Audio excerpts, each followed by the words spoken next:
May aga mga kabombo live and kita sa Bureau of Fire Protection Coronadal kung sa diin kaupod naton si Fire Chief Inspector Jonel J. Rabular. Sir, maayong aga sa imo. Good morning, ma'am.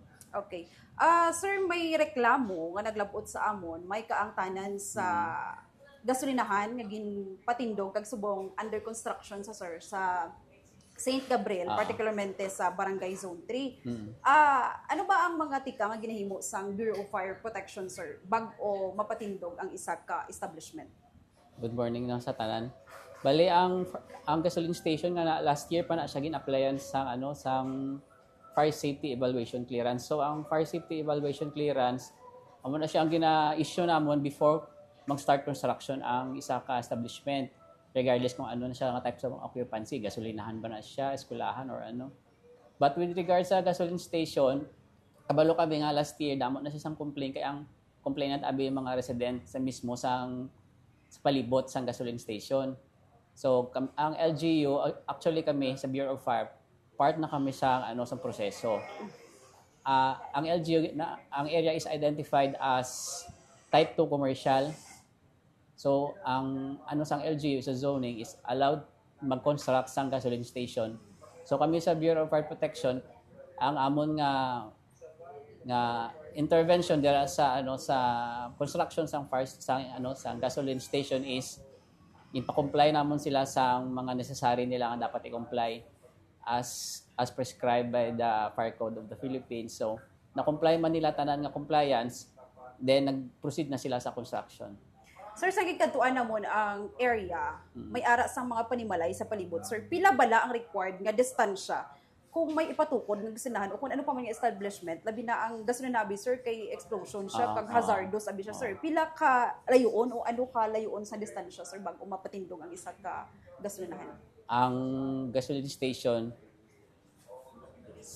as long as ang iya nga storage ang iyang gasolina is nakalubong sa lupa, isa na siya ka-requirement sa fire code. So, na-comply sila dito. Ang storage ang iyang fuel ara sa ground. So, isa siya ka-compliant. So, na-comply nila to. Then, ang pumping station, ginapump sang gasolina is dapat 6 meters from establishment. So, na-comply nila tong distance from nearest establishment nga 6 meters. So, wala kami siyang may nakita nga other violation, pero gindugangan namon ang ilang mga compliance like mag-provide sila sang firefighting appliances and other fire protective measures dito sa ila area. So, klaruhon ko lang, sir, ang ipatukod yung gasolinahan, ang kalayuon yung distansya yara sa 6 meters 6 po? meters, oo. Okay. Gin-inspeksyon bala sa nga Bureau of Fire Protection, sir, ang plano kag disenyo sa nasambit ng gasolinahan para masiguro nga luwas ang disenyo sa mga pumuluyo, sir, kay since yara siya sa palibot Yes, sa ma'am, oo. Ang ginamin mo 6 meters ang pumping station din nila mismo nga hindi itong establishment mismo nga gasolinahan. Okay. So ang dapat kaysa base sa plan, ang pumping station nila is 6 meters man complied siya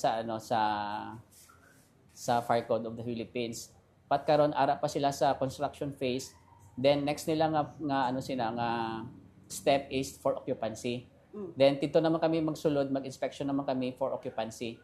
So if nag-conform sila sa ilang plano sa plano sa ilang construction, so most probably may issue sila sa occupancy. But if hindi sila nag-conform sa plano, pag-abot namon dito, pag-inspection kami for occupancy, nakita namon nga ang ilang plano, ang ilang construction wala nag-conform sa plano, then that's the time na mag-issue naman kami sa notice to comply or notice of kung ano pa nga notice and pwede naman ibutang.